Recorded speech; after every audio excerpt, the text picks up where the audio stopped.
The silent response. Commander Diana Frost stood at the observation deck of Luna Base, her gray eyes fixed on the sleek vessel docked below. The ESS Prometheus looked nothing like humanity's previous attempts at starship construction. Its obsidian hull absorbed light rather than reflecting it, making it seem more like a shadow than a physical object. The Galactic Empire's ambassadors had laughed when they first saw it, calling it a primitive attempt at cosmic relevance. "Let them laugh," she whispered, pressing her hand against the reinforced glass. Behind her, footsteps echoed through the chamber as Admiral Marcus Harrison approached, his weathered face bearing the subtle hint of a smile.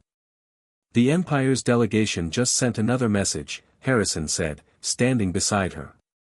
"They're wondering why we haven't responded to their critique of our technological capabilities." Diana turned to face her superior officer, noting the gleam of satisfaction in his eyes. "And what did we tell them, sir?" "Nothing." Harrison's smile widened slightly. "Absolutely nothing. It's driving them mad." The Empire had spent the last 3 years systematically dismantling Earth's reputation in the galactic community. They mocked our ships, our technology, our very understanding of cosmic principles. But they had made one critical mistake: they had assumed Earth's silence meant acceptance. In the depths of the Prometheus, Dr. Raj Patel monitored the quantum matrix readings with practiced precision. The ship's true heart wasn't the antimatter reactor the Empire's scans detected, but something far more revolutionary. The Nexus Drive, as Raj had named it, didn't just bend space, it rewrote the very laws that governed it. "Commander on deck." Lieutenant Zara Jackson called out as Diana entered the engine room. The young officer's dark skin gleamed with perspiration as she worked to maintain the elaborate deception that kept the Prometheus looking like nothing more than an oversized transport vessel. "At ease," Diana commanded, moving to examine the holographic displays. "Dr. Patel, how are we looking?" Raj's fingers danced across the control panel, bringing up a series of complex equations. "The Empire's latest scan picked up exactly what we wanted them to see: outdated fusion technology, minimal weapons capacity, and structural integrity barely adequate for deep space travel." Diana nodded, satisfaction evident in her expression. "And our actual capabilities?" "The Nexus Drive is operating at 300% efficiency," Raj reported, his voice barely containing his excitement. "We could reach their capital world in minutes instead of months. The quantum shields could withstand a supernova, and the phase cannons." He trailed off, shaking his head in wonder. "Could rewrite the atomic structure of their entire fleet," Diana finished. "But that's not our goal. We're not here to start a war, we're here to prevent one." The ship's communication system crackled to life. "Commander," Lieutenant Jackson called out, "we're receiving a priority message from Empire Command. They're demanding our presence at their annual fleet exhibition." Diana exchanged glances with Raj and Zara. This was exactly what they had been waiting for. The Empire's arrogance had finally opened the door they needed. "Tell them we would be honored," Diana replied, her voice carrying no hint of the anticipation building within her. "And inform them that the ESS Prometheus will attend, alone." As the message was transmitted, Diana returned to the observation window, watching as maintenance crews swarmed around the Prometheus, maintaining the illusion of a ship in constant need of repair. The Empire thought they were inviting a primitive vessel to be humiliated before the galaxy's greatest powers. Instead, they were about to learn humanity's greatest lesson: true power lies not in showing strength, but in knowing when to reveal it. "Dr. Patel," Diana called out, "begin final preparations." Lieutenant Jackson, inform the crew, "In 3 days, we show the galaxy why silence should never be mistaken for weakness." As the crew dispersed to their stations, Diana remained at the window, watching as the stars beckoned beyond. The Empire had spent years building their narrative of Earth's technological inadequacy. Now, in their moment of greatest certainty, humanity would show them why assumptions could be the deadliest weapon of all. The Prometheus would attend their exhibition not as the primitive vessel they expected, but as the harbinger of a new era in galactic relations. An era where Earth would finally take its place among the stars, not through conquest or intimidation, but through the quiet revelation of power held in check, waiting for the perfect moment to emerge from the shadows. Beneath the surface. The underground facility beneath the Mariana Trench buzzed with activity as technicians rushed to complete final modifications to the Prometheus's quantum shield matrix. Dr. Raj Patel stood before a massive holographic display, his fingers moving through the air as he manipulated complex energy patterns. The Empire's latest scan attempt just bounced off our outer defense grid, Lieutenant Jackson reported, her voice carrying across the cavernous chamber. Their frustration is becoming quite evident in their communications. Commander Frost emerged from a nearby elevator, accompanied by a tall woman with silver-streaked hair pulled into a tight bun. Dr. Patel, Lieutenant Jackson, meet Director Olivia Chen from the Quantum Dynamics Division. She's here to verify our readiness for the exhibition. Director Chen moved directly to the holographic display, her eyes narrowing as she studied the intricate patterns. Impressive work, Dr. Patel. Your quantum masking technology is far more sophisticated than initial reports suggested. Raj nodded, expanding a particular section of the display. We've managed to create what we call a reality mirror. When their scanners hit our shields, they don't just see what we want them to see, they see what they expect to see. Their own prejudices about Earth's capabilities work against them. The director circled the display, her expression thoughtful. And the Nexus drives integration with the ship's systems. Better than we hoped, Lieutenant Jackson interjected, pulling up another set of readings. During our last test, we managed to cross the distance between Earth and Alpha Centauri in just under 3 minutes. The Empire still thinks we're struggling with basic warp technology. Commander Frost moved to a separate console, bringing up footage from recent Empire communications. The sneering face of Imperial Grand Admiral Thex filled the screen, his scaled skin gleaming under harsh lighting. These humans, he was saying, they fumble with technology like children playing with toys. Their presence at our exhibition will serve as a needed reminder of their place in the galactic order. Little do they know, Director Chen murmured, that their entire understanding of spatial mechanics is about to be rendered obsolete. Deep within the Prometheus's engineering section, a team of specialists worked to install the final component of Earth's secret weapon. The quantum resonance chamber, barely larger than a coffee table, contained enough potential energy to rewrite the laws of physics within a localized area. All they see is a primitive antimatter reactor, Raj explained, leading the group through the engine room. But what we've actually created is a device capable of harnessing the fundamental forces of reality itself. The Empire's weapons don't just bounce off our shields, they make us stronger. Commander Frost stopped at a viewport, watching as robotic arms made microscopic adjustments to the ship's outer hull. Director Chen, what's the latest assessment from the Defense Council? They're confident in the plan, Chen replied, her voice low. The Empire's arrogance has made them predictable. They'll attempt to humiliate us at the exhibition, probably with some sort of weapons demonstration. When they do, we show them just enough to make them question everything they think they know about us, Frost finished. Not our full capabilities, just enough to plant the seed of doubt. Lieutenant Jackson approached with a data tablet.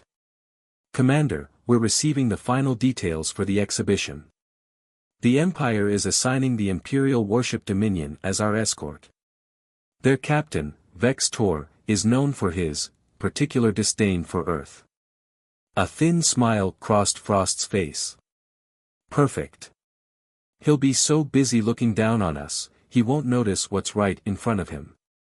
The next few hours were spent in final preparations. The Prometheus's true capabilities were carefully hidden behind layers of quantum deception, while its apparent weaknesses were made just obvious enough to reinforce the Empire's assumptions.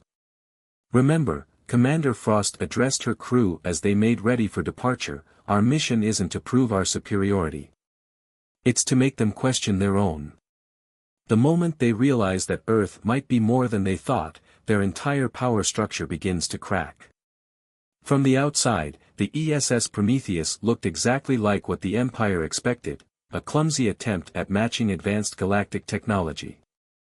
Its hull appeared patched and worn, its engine signature fluctuated like an amateur attempt at warp drive, and its weapons seemed barely capable of damaging an asteroid. But beneath that carefully crafted illusion lay humanity's greatest achievement, a vessel that didn't just break the rules of space travel, but rewrote them entirely. As the ship made ready to depart, Director Chen placed a hand on Commander Frost's shoulder. "The Empire thinks they're inviting us to a demonstration of their power," she said quietly. "They don't realize they're about to attend a masterclass in the danger of underestimating humanity." The Prometheus lifted from its underwater berth, its movements deliberately awkward and hesitant. Above, the Imperial escort waited, its crew no doubt already laughing at the primitive vessel they'd been assigned to shepherd. "Let them laugh," Commander Frost said to her bridge crew. "In a few days, they'll learn why silence should never be mistaken for weakness, and why mockery can be the most expensive mistake of all." The showcase deception. The Arcturus system blazed with the light of 1,000 ships, each one a testament to Imperial engineering. The ESS Prometheus drifted into position, maintaining its facade of barely controlled flight as Imperial vessels surrounded it in a dazzling display of precision formation. "Incoming transmission from the Imperial flagship," Lieutenant Jackson announced, her fingers hovering over the communications array. "Grand Admiral Thex wishes to welcome us personally." Commander Frost straightened in her command chair. "On screen, Lieutenant. Let's not keep our gracious hosts waiting." The reptilian features of Grand Admiral Thex filled the main viewport, his silver-scaled face twisted in what passed for an imperial smile. "Ah, the Earth vessel arrives at last. I trust your journey wasn't too taxing for your systems." "We managed, Admiral," Frost replied, allowing a hint of strain to enter her voice. "Your escort was most helpful in guiding us through the more challenging portions of the journey." Behind her, Dr. Patel monitored the quantum readings with careful precision. The Empire's scans were intensifying, probing every apparent weakness in their hull. Each scan passed through carefully crafted layers of deception, showing exactly what the Empire expected to see. "The weapons demonstration will begin shortly," Thex announced. "We've arranged a special position for your vessel, well away from the main fleet, for safety concerns, of course." "Of course," Frost nodded, noting how the Imperial ships had positioned themselves to broadcast their demonstration to the gathered diplomatic vessels from across the galaxy. This wasn't just about mockery anymore, it was about public humiliation. As the Prometheus took its assigned position, Lieutenant Jackson's console lit up with warning indicators. "Commander, 3 Imperial destroyers are moving to surround us. Their weapons are powered but not targeting, yet." "Let them play their game," Frost replied calmly. "Dr. Patel, status of our special modifications?" "The quantum matrix is stable," Raj reported. "The Empire's sensors are reading exactly what we programmed them to see: minimal shield capacity, outdated weapon systems, and power fluctuations that suggest we can barely keep the lights on." The demonstration began with a display of Imperial firepower. One by one, massive warships stepped forward, unleashing devastating weapons against designated asteroid targets. Each blast was more powerful than the last, reducing solid rock to cosmic dust. "Impressive display," Commander Frost commented over the open channel, knowing her words would be broadcast to all watching vessels. "Earth hopes to learn much from this demonstration." Admiral Thex's laugh echoed through the communication system. "Oh, but we've saved something special for your vessel, Commander. Perhaps a practical lesson in the difference between real military power and whatever it is Earth thinks it possesses." The 3 destroyers surrounding the Prometheus suddenly powered up their main weapons. On the surface, it looked like a standard military exercise. But Dr. Patel's readings told a different story. "Commander," he said quietly, "their weapon signatures don't match the demonstration profile. They're preparing to fire something significantly more powerful, enough to breach any normal shield of our supposed capability." Frost's eyes narrowed. They're not just trying to embarrass us. They want to damage the ship, nothing critical, but enough to send a message. Your task is simple, Thex announced to the watching galaxy. These destroyers will fire a standard defensive barrage. All you need to do is maintain your position for 30 seconds. Surely Earth's finest vessel can manage that. Lieutenant Jackson's hands tightened on her console. Those aren't standard weapons, Commander. If we were what they thought we were. But we're not, Frost interrupted. Dr. Patel, prepare the quantum resonance field. Lieutenant Jackson, record everything. The Empire is about to learn the cost of their arrogance. The destroyers fired in perfect synchronization, their enhanced weapons blazing toward the seemingly defenseless Earth vessel. The assembled diplomats watched, some in horror, others in anticipation of Earth's humiliation. What happened next would be debated in diplomatic circles for years to come. The energy beams struck the Prometheus, and vanished.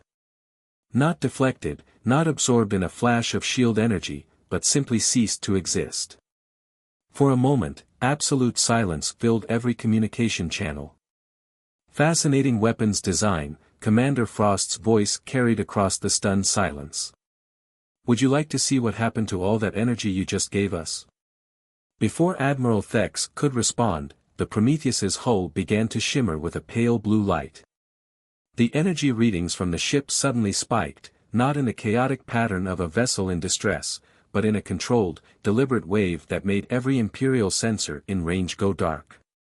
Impossible, Thex whispered, his scales paling. Our scans showed. Your scans showed exactly what we wanted them to show, Admiral, Frost replied. Just like they're showing you only a fraction of what we can do right now. Would you like to know what else you've been missing? The Prometheus's outer hull transformed, the seemingly patched and worn surface flowing like liquid metal to reveal pristine black armor underneath. Hidden weapon ports appeared along its length, each one radiating more power than an Imperial destroyer's main gun. This isn't a demonstration anymore, Admiral, Commander Frost announced. This is a lesson in the danger of assumptions. Your destroyer's weapons didn't overload our shields, they made them stronger. Would you like to see what happens when we return the energy you so generously provided? The gathered diplomats watched in stunned silence as humanity revealed its first card in a game the Empire didn't even know they were playing. The age of Imperial mockery was over. The age of human revelation had begun. Turning the tables. Grand Admiral Thex's flagship hung motionless against the backdrop of stars, its weapons powered down and shields temporarily disabled, not by force, but by the sheer impossibility of what their sensors were detecting from the Earth vessel. Quantum signature is stabilizing, Dr. Patel reported from his station aboard the Prometheus. The energy absorption from their attack has pushed our capabilities beyond projected limits. We're now operating at 400% of our baseline capacity. Commander Frost stood at the center of her bridge, watching as the Imperial fleet struggled to maintain formation. Their precise military lines had dissolved into barely controlled chaos as ships attempted to maintain distance from the vessel they'd so recently mocked.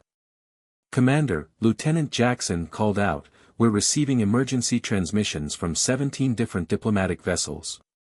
They're requesting immediate private audiences with Earth's representatives. Of course they are, Frost replied, a slight smile playing at her lips. No one wants to be on the wrong side of what happens next. Admiral Thex, are you still with us? The Imperial Admiral's face appeared on the main screen, his scales now an ashen gray. What manner of deception is this? Our intelligence reports were exactly as accurate as we wanted them to be, Frost interrupted. Just like your scans, your spies, and your assumptions. Tell me, Admiral, what else do you think you know about Earth that might not be quite what it seems? The question hung in space like a drawn weapon. Every ship in the Imperial fleet now faced the horrifying possibility that they'd spent years underestimating not just one Earth vessel, but an entire civilization. Director Chen sends her regards, Frost continued, enjoying the flash of recognition in Thex's eyes. She suggested this might be a good time to discuss the terms of a new diplomatic arrangement between Earth and the Empire. Terms? Thexa's voice cracked slightly. You dare to dictate terms to the Imperial fleet? In response, Dr. Patel activated a subtle demonstration of their newly enhanced capabilities. A soft pulse of energy rippled out from the Prometheus, passing harmlessly through the surrounding ships. In its wake, every Imperial targeting system within range suddenly recalibrated, their weapons now locked on their own vessels. We're not dictating anything, Admiral, Frost explained calmly. We're suggesting a conversation between equals. One that should have happened years ago, before your empire chose mockery over diplomacy. Lieutenant Jackson's console lit up with new alerts. Commander, Imperial Command is requesting emergency communication. They're apologizing for any misunderstandings and requesting an immediate diplomatic summit. How generous of them, Frost replied. Dr. Patel, would you like to show them one more small example of why diplomacy might be in their best interest? The engineer nodded, his fingers dancing across his controls. The space around the Prometheus began to ripple, the quantum fields they'd hidden for so long finally allowed to become visible.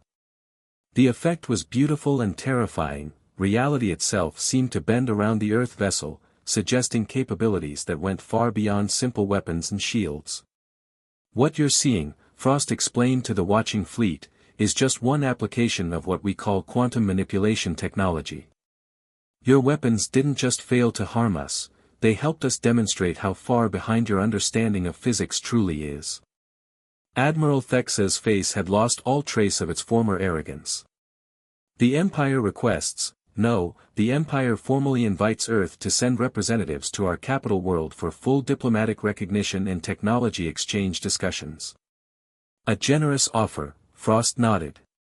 But perhaps we should host these discussions on Earth.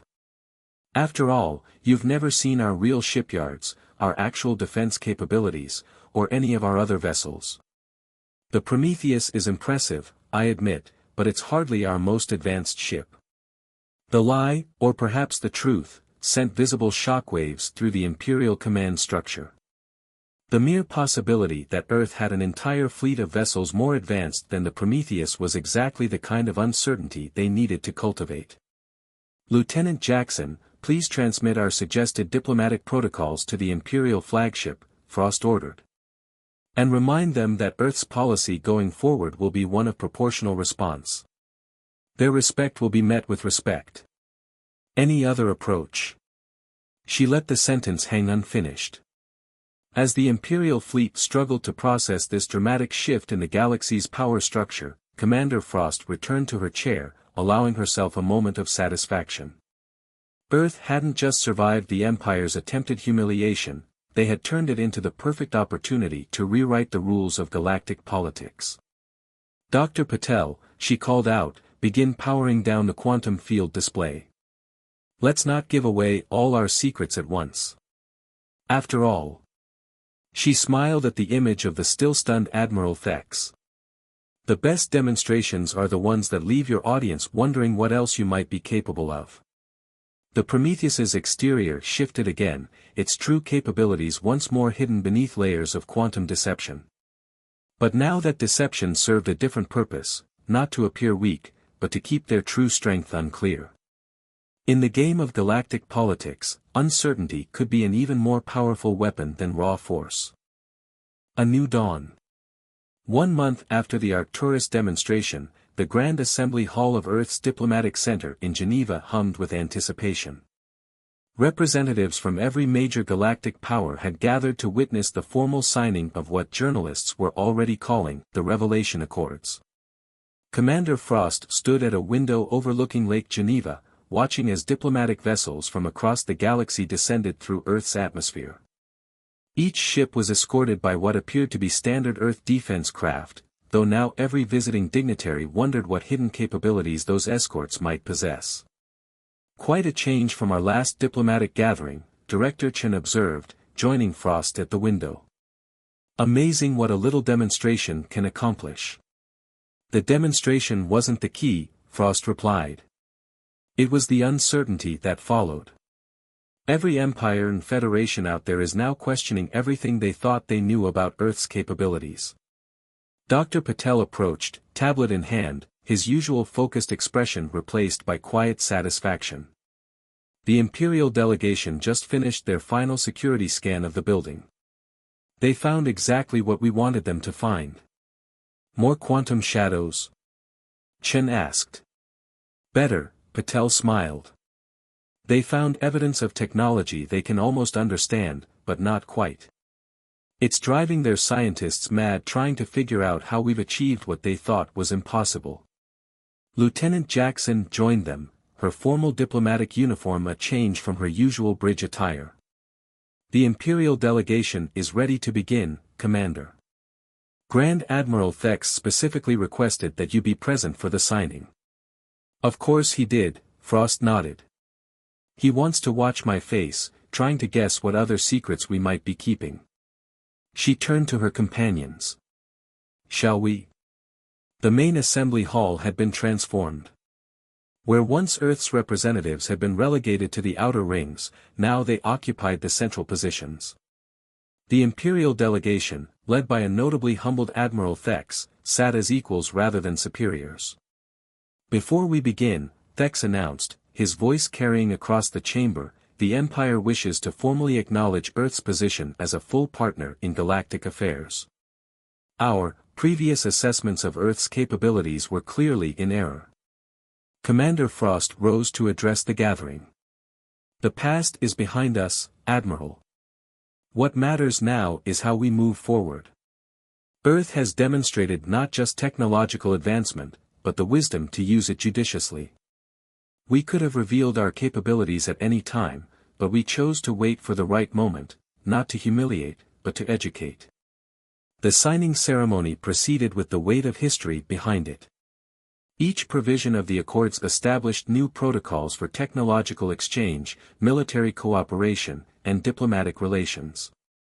But the most important elements weren't written in any document. The interesting thing about quantum uncertainty, Dr. Patel explained to a group of fascinated alien scientists after the ceremony, is that the act of observation changes the outcome. You never know if what you're seeing is the true state of things or just what the quantum field wants you to see.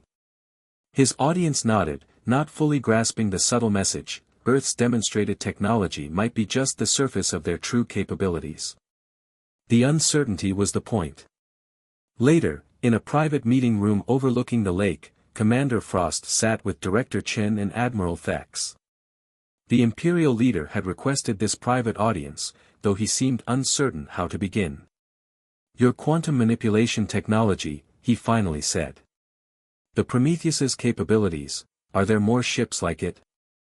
Frost smiled enigmatically. Admiral, I think the more interesting question is, why did we choose that particular moment to reveal what we revealed? What made that time, that place, the perfect opportunity? Thex's scales shifted uncomfortably.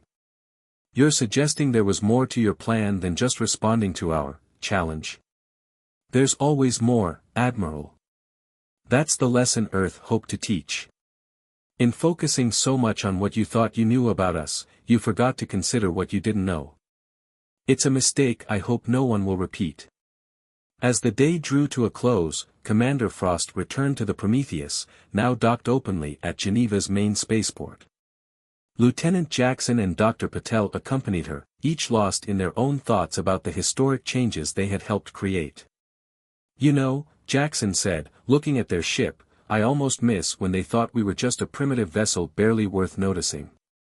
They'll never make that mistake again, Patel replied. Now they'll see hidden meanings in everything we do, quantum shadows behind every technology we reveal. Good, Frost said firmly. Because the greatest power isn't in showing strength, but in making others wonder just how strong you really are. Earth's position in the galaxy is secure not because of what we revealed, but because of what we might still be hiding. The sun set over Geneva, casting long shadows across the assembled diplomatic vessels. Earth had changed the galaxy not through force or dominance, but through the careful manipulation of perception. The age of mockery was over, replaced by something far more powerful, respect born of uncertainty. As Commander Frost prepared the Prometheus for its next mission, she reflected on how their victory had been achieved not through the weapons they had revealed, but through the mysteries they had created. In the end, the Empire's greatest defeat hadn't come from Earth's technology, but from the realization that they might never know its true extent. The future would be interesting indeed.